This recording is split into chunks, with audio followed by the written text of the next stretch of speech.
Okay, let's be for real. Who even remembers this movie, to be honest? The only reason I remember it is because this one time when I was in college, I remember I got a new laptop that I got with my own money.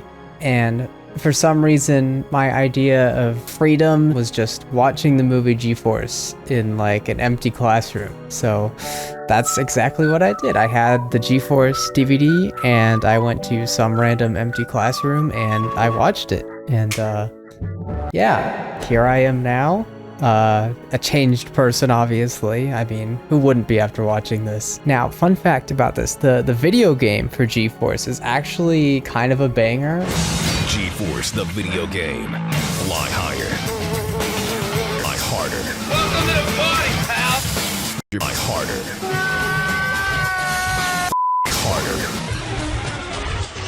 Harder. Like, I've played through it several times. I even tried speedrunning the game once, but I also kind of found out that speedrunning is kind of stressful and it's not for me. So anyway, yeah, without further ado, gforce. I'm Hoyt Yateman, the director of gforce. Okay, I thought his name was pronounced Hoyt Yeatman because I think that's kind of how it's spelled, which honestly would kind of be funnier. I mean, come on, dude, just do it for the bit. Do it for the bit. I just yoted on him. Zach Galifianakis, who plays Ben, here many times is dealing with really looking at nothing. No way, he's looking at nothing? Ugh. Okay, I swear I make this same stupid joke for whenever a director says that same thing, but like, obviously the holograms aren't real, so like, you kind of set yourself up for that one.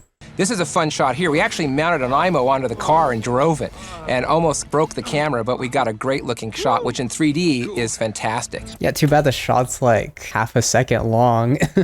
For that amount of effort, I hope it would be a bit longer, but whatever. The chip was something that we wanted to make sure the audience understood was what actually Saber manufactured, and it was his intent to place them inside of the appliances, making them smart appliances, which is actually a real concept that's coming into everyday life, where appliances will communicate to one another to help you have a better life, supposedly. And that's also kind of funny because I believe this movie came out in 2009, that the whole smart technology, appliances, whatever, is definitely a lot more prevalent now with, like, you know, Amazon smart fridge or Amazon smart bidet. You're doing a good job. Keep going. Let it flow like a waterfall. So I feel like this movie was just a little bit ahead of its time. And the further we get into this movie, the more you'll hope that, I guess, this doesn't happen in real life. Oh shit, I gotta get the laundry. I think my boy Howell here also wants to be a spy, don't you?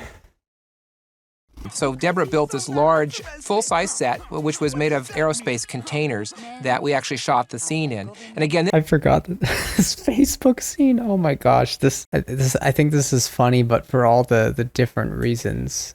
I don't even. How do you even describe this? Like just imagine you're scrolling on Facebook and then you just see like an anthropomorphic guinea pig just staring back at you named Juarez. Like, I think this joke ages well because it's more funny today to fit that weird surreal type of Gen Z humor than it was back then, where it's just like, aha, this is funny, goofy.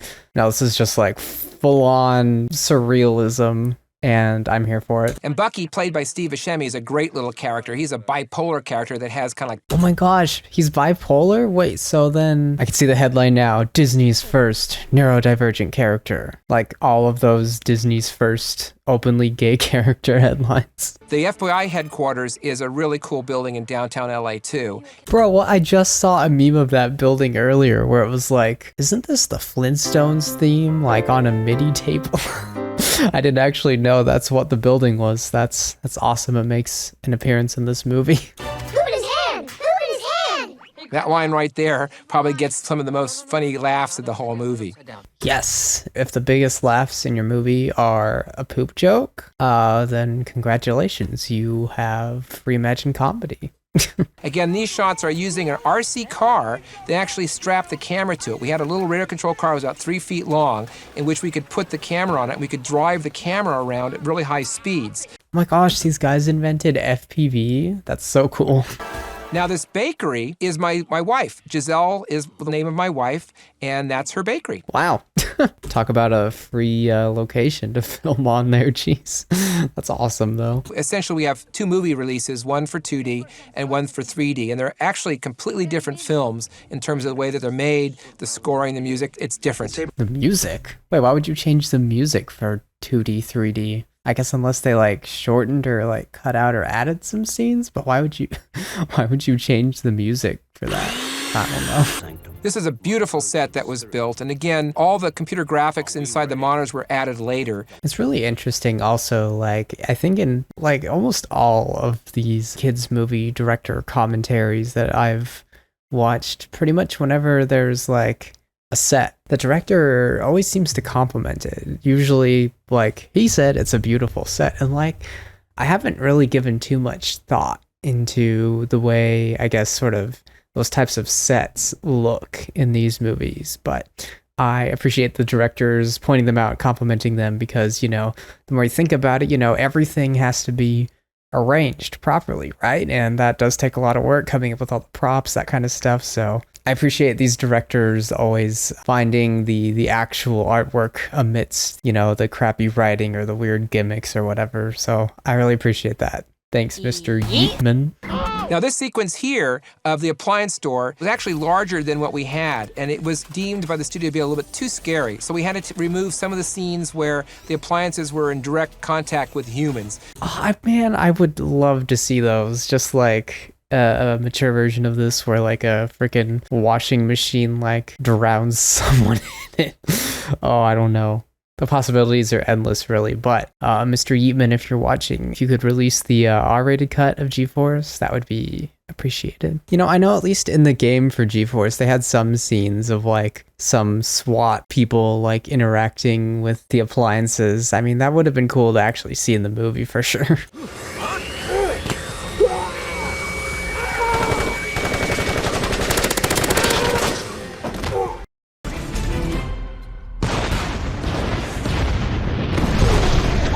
It's a really cool explosion, honestly. Props to that. Especially using practical bits in there. I love that. I love that, yes. Destroyed our home.